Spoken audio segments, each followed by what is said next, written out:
우리가 읽은 마태복음 10장 1절부터 23절까지는 예수님께서 제자들을 파송하셔서 그리고 그들을 향해서 주님이 주신 말씀입니다.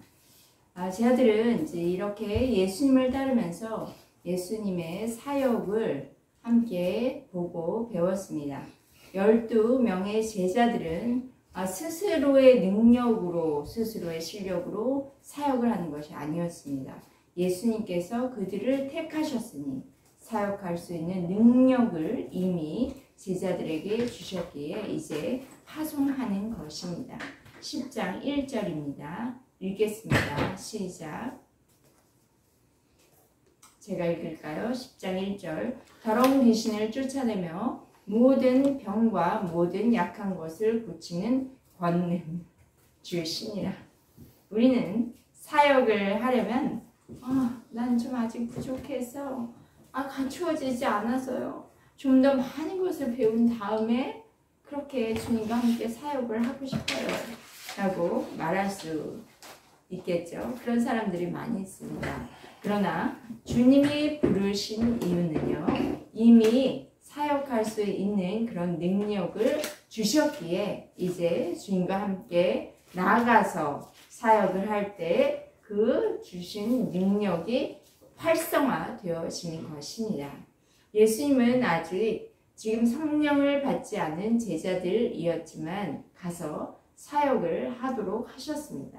예수님께서 제자들을 파송하시는 장면이 5절부터 8절까지 있습니다. 제가 읽도록 하겠습니다. 예수께서 이 12를 내보내시며 명하여 이르시되 이방인의 길로도 가지 말고 사마리아인의 고을에도 들어가지 말고 오히려 이스라엘 집에 잃어버린 양에게로 가라. 가면서 전파하여 말하되 천국이 가까이 왔다 하고 병든 자를 고치며 죽은 자를 살리며 나병 환자를 깨끗하게 하며 귀신을 쫓아내되 너희가 거저 받았으니 거저 주라.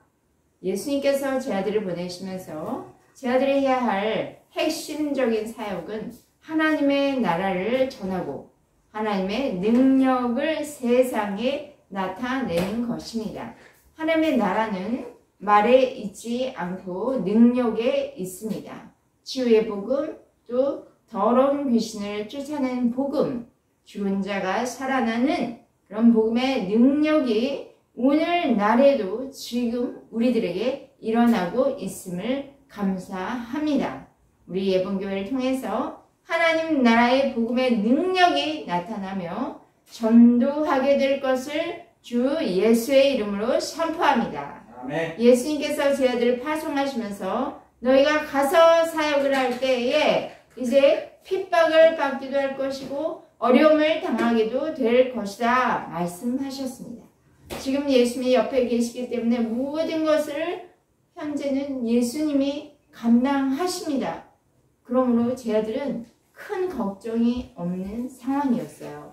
그러나 예수님은 앞으로 잡히시고 십자가에 죽으시고 부활 승천하셔서 제자들 곁에는 계시지 않아요. 그리고 성령을 제자들은 받아서 나아가 사역을 하게 될 터인데 그때 환난의 상황을 겪게 될 것입니다. 이러므로 주님께서는 말씀하시는 것입니다. 두려워하지 말라. 너희 앞에 어떠한 상황이 온다 할지라도 두려워하지 말라. 담대하라. 담대하게 사역하라. 말씀하십니다. 오늘 이 시대를 살아가는 그리스도인들에게 주님께서 동일하게 말씀하십니다. 너희가 믿음으로 살아가는 동안에 어떠한 어려운 상황과 그런 문제가 있을지라도 직면하게 될지라도 두려워하지 말라. 복음의 능력을 나타내라 말씀하십니다. 아멘. 어떤 상황에서도 두려워하지 말고 주어진 맡겨진 그런 하나님의 뜻을 하나님의 일을 잘 감당하면은 하나님 앞에서 인정을 받게 될 것이라고 말씀하십니다. 아멘. 32절과 33절 읽어 주시겠습니다. 누구든지 네, 맞습니다. 사람 앞에서 나를 시인하면 나도 하늘에 계신 내 아버지 앞에서 그를 시인할 것이요. 누구든지 사람 앞에서 나를 부인하면 나도 하늘에 계신 내 아버지 앞에서 그를 부인하리라. 네, 마지막 날 주님 오실 때에 우리는 하나님 앞에 서게 되는데 그때 주님께서 우리를 시인해 주신다 말씀하십니다. 인정해 주신다. 하나님께 우리를 대신해서 인정해 주신다. 그렇게 말씀하십니다. 24절과 26절, 24, 25, 26절 읽어 주시겠습니다. 제자가 그 선생보다 또는 종이 그 상정보다 높지 못하나니 제자가 그 선생 같고 종이 그 상정 같으면 축하도다. 집주인을 바알세불이라 하였거든 하물며 그 집 사람들이라. 그런즉 그들을 두려워하지 말라. 감추인 것이 드러나지 않을 것이 없고 숨은 것이 알려지지 않을 것이 없느니라. 아멘.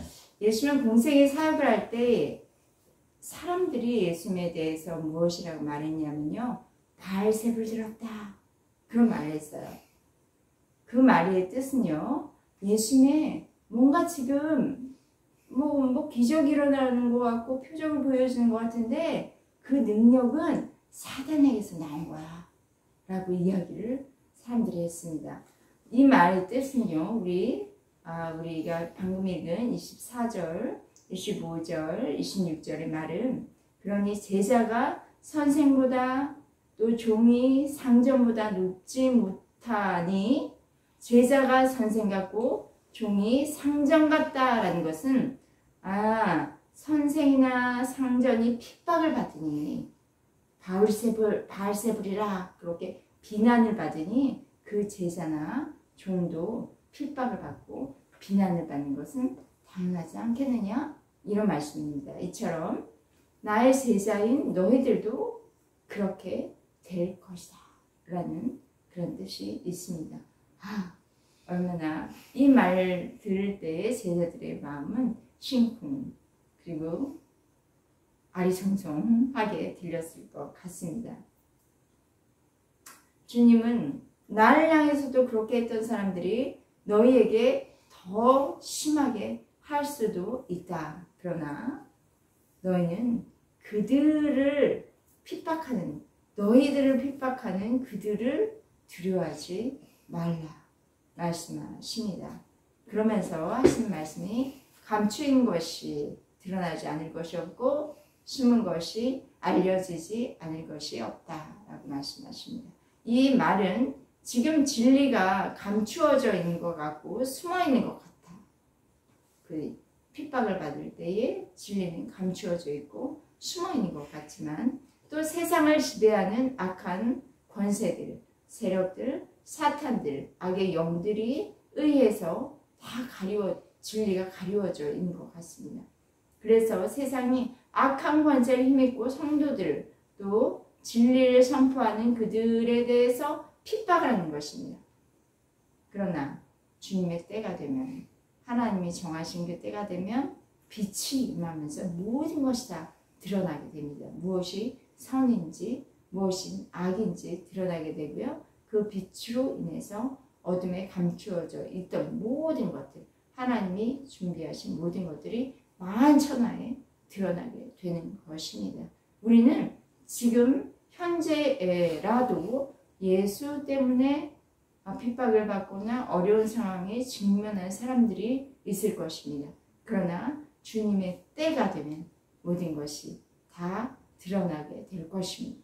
그때 우리는 정말 주님의 길을 제대로 가고 있구나 라는 것을 하나님 앞에서도 인정받을 뿐만 아니라 사람들도 이런 우리들에 대해서 인정하고 또 우리는 더욱 힘을 내서 주의 길을 가게 될 것입니다. 결국에는 진리가 세상에 드러나게 되고요. 하나님의 나라가 세상에 나타나게 되는 것입니다. 아멘. 그렇기 때문에 핍박하는 그들, 어둠에 사로잡혀서 진리에 대해 알지 못하는 그들 때문에 하나님을 부인하거나 또는 그들을 두려워하지 마시기를 축복합니다. 아멘. 28절 읽어 주시겠습니다. 시작. 몸은 죽여도 영혼은 능히 죽이지 못하는 자들 두려워하지 말고 오직 몸과 영혼을 능히 지옥에 멸할 수 있는 이를 두려워하라. 자, 핍박하는 그런 자들은 지금 어둠의 영을 힘입고 있는 거예요. 그래서 교회와 성도를 핍박하지만 그런 어둠에 지배받는 그런 사악한 자들이 우리 성도들의 영을 죽일 수는 없습니다. 영혼의 원어는요, 푸시케입니다. 푸시케, 영어로는 soul, 그러니까 스피릿이 아니라 soul이에요. 혼이란 뜻입니다. 혼은요, 지정의, 지적인 거, 우리의 정서적인 거, 그리고 우리의 의지, 그런 양심 이런 것을 두고 혼이라고 표현을 합니다. 그럼 핍박자들이 육체의 고통은 주고 죽일 수 있어도 우리의 마음과 정신까지 죽일 수는 없다는 것입니다. 29절부터 31절까지 읽어 주십시오. 참새 두 마리가 한 아시론에 팔지 않느냐.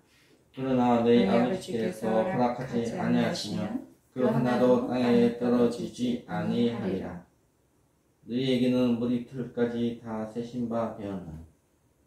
31절 두려워하지 말라. 너희는 많은 참새보다 귀하니라.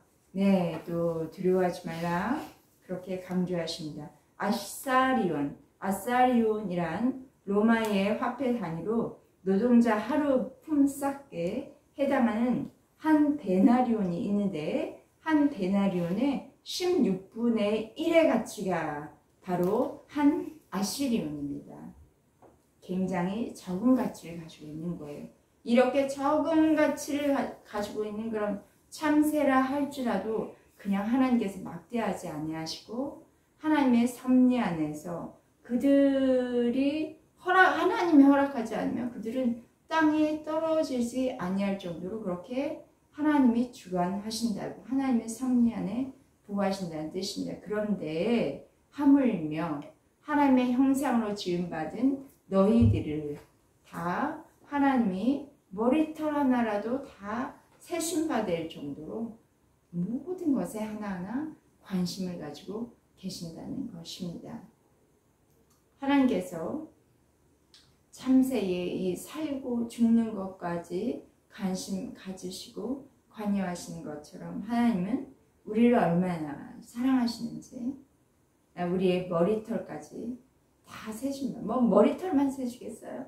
우리의 온몸의 구석구석을 다 알고 계시고 보고 계시고 또 주관하여 주시기를 원하신다는 것이죠. 그만큼 하나님은 우리를 섬세한 사랑으로 대하기 원하시고 극진한 사랑으로 보호하기 원하시는 분이십니다. 머리털 하나라도 세신 바 되듯이 우리를 칭히 졸보고 존귀하게 여기시는 주님을 찬양합니다. 할렐루야.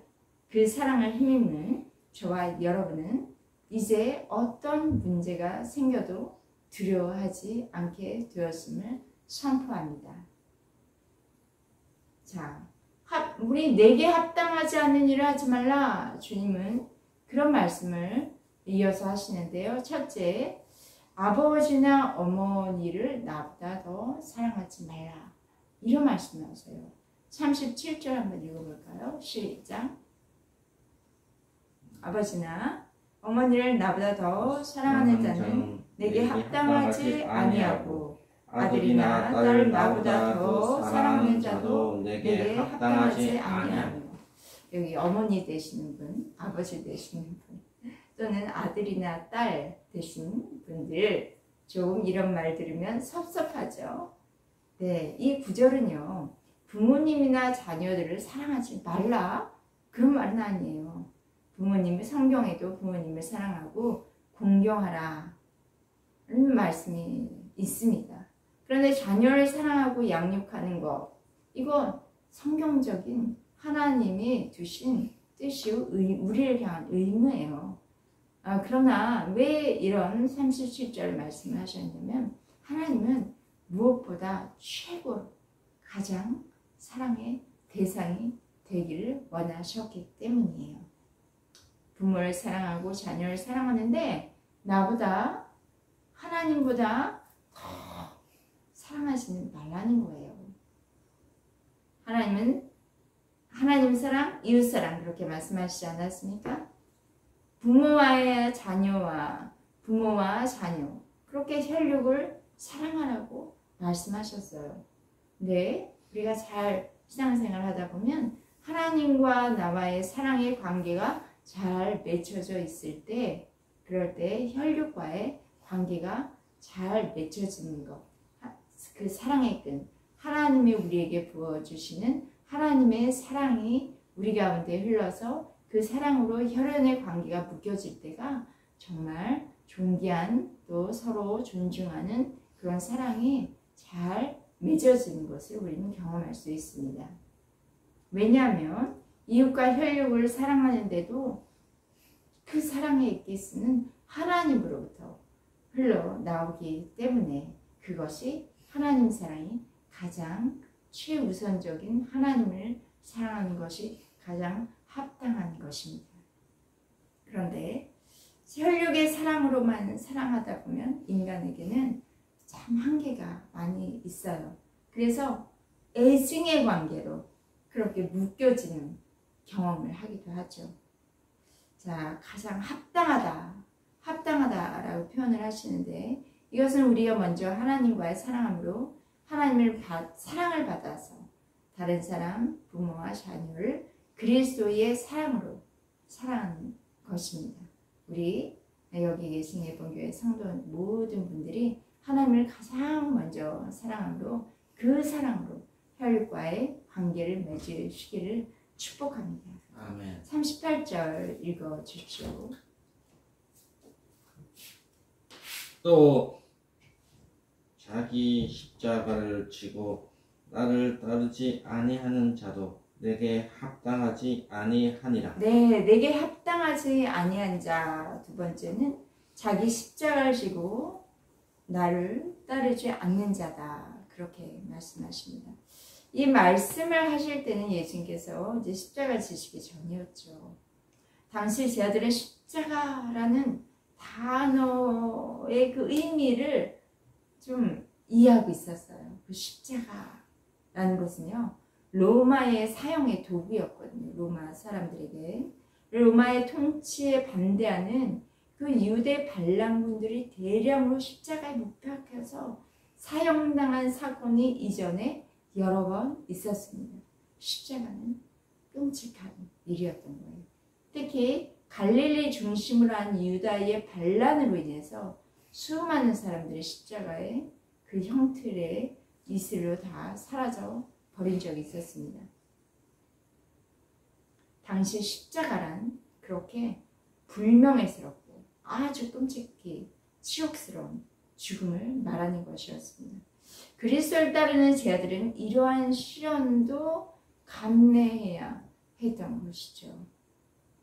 예수님은 그때까지만 해도 십자가 죽음을 말씀하신 적이 없었는데요. 앞으로 곧 지게 되실 십자가를 이제 생각하시면서 본문의 말씀을 하셨을 것입니다. 자기 목숨을 얻는 것, 39절인데 한번 읽어볼까요? 자기 목숨을 얻는 자는 잃을 것이요 나를 위하여 자기 목숨을 잃는 자는 얻으리라. 네, 예수는 자기 목숨을 얻는 자는 자기 목숨을 지키기 위해서 무엇이든지 하는 사람이거든요. 자기 목숨을 얻기 위해서 무엇이든지 하는 사람. 그러니까 자기 목숨을 너무나 사랑한 나머지 그냥 사탄과 타협하고 악한 일과도 서슴지 않고 수단과 방법을 가리지 않고 자기를 그것으로 지키려고 하는 사람입니다. 자기 목숨을 얻는 자는 결국 자기 목숨을 어떻게 하게 되나요? 목숨을 막 얻으려고 애쓰고 발버둥 쳤는데 결국 자기 목숨을 잃게 된다고 말씀하십니다. 목숨을 잃는다는 거. 우리 목숨을 잃으면요, 뭐 세상에서 무엇을 얻으려고 했던 거, 그런 거 전부 아무런 소용이 없습니다. 반면에 예수님을 위해서, 복음을 위해서, 신앙을 지키기 위해서 자기 목숨을 내놓을 수 있는 사람이 있습니다. 그런 사람들은 주님을 두려움 없이 따르는 사람들입니다. 그런 사람은 순교하는 상황이 올 수 있지만 결과적으로 영원한 생명, 주 안에 있는 생명을 얻게 된다는 말씀입니다. 성경은 우리가 사는 것이 이 세상에서만의 삶을 말씀하고 계시지 않아요. 영원한 삶이 있음을 말씀하세요. 이 영원한 삶은 보이지 않는 세계, 우리는 보이는 세계에 주로 자꾸 우리의 눈이 매여 있는데 우리는 영의 눈으로 볼 수 있어야 합니다. 보이지 않는 영원한 세계를 볼 수 있어야 합니다. 우리가 이 땅에 묶여있는 사람들은 아닙니다.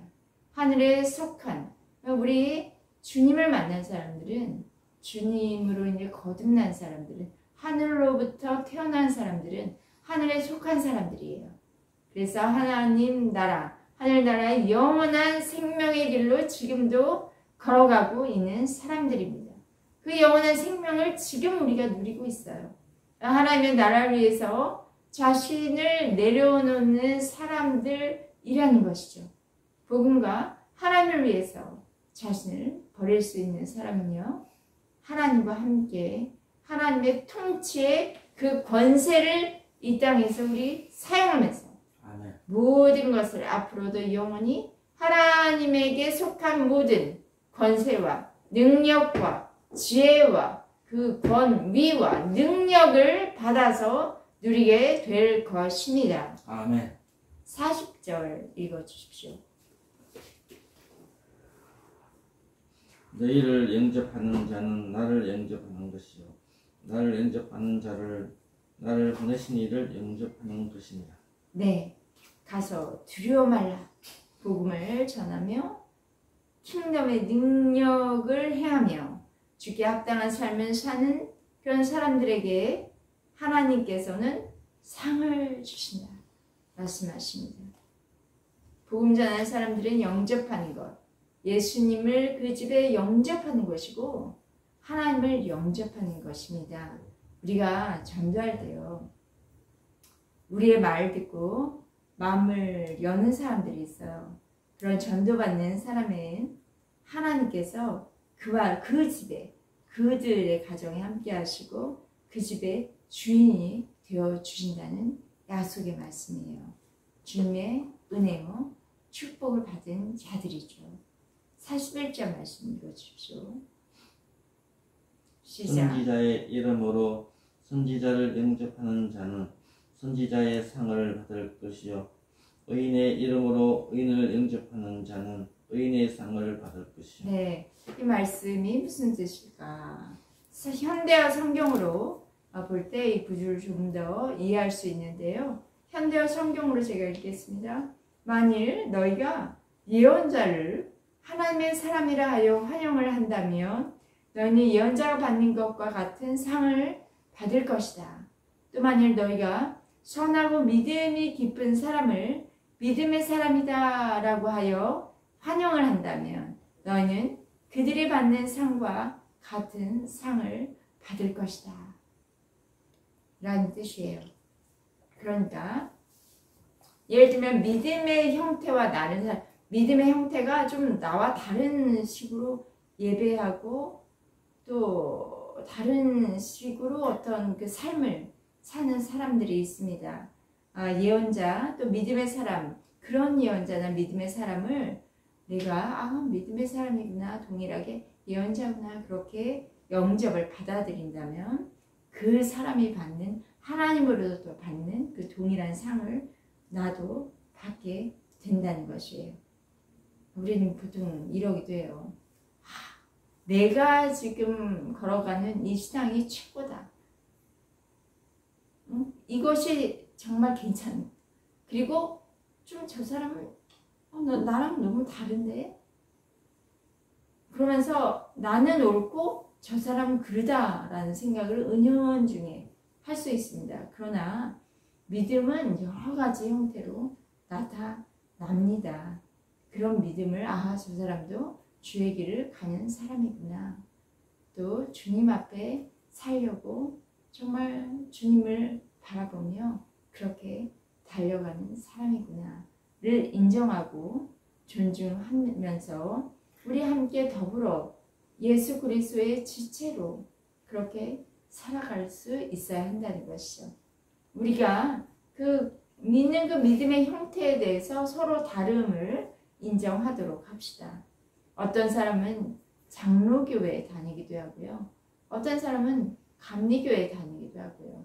또 어떤 사람은 성결교회 다니기도 합니다.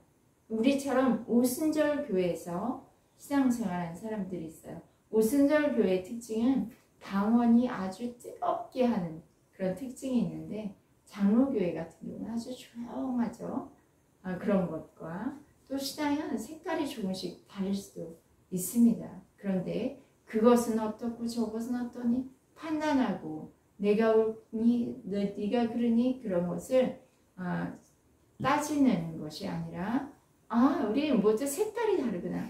빨주, 노초, 스펙트럼 다 다르면서 하나의 무지개로 아름답게 색깔이 빛나듯이 우리 신앙은 그런 것입니다. 그래서 모든 지체는 결국 예수 그리스도를 머리로 한 모든 지체들은 다 하나로 묶여질 때, 그럴 때 정말 아름답게 주님 앞에 올려지는 것이지요.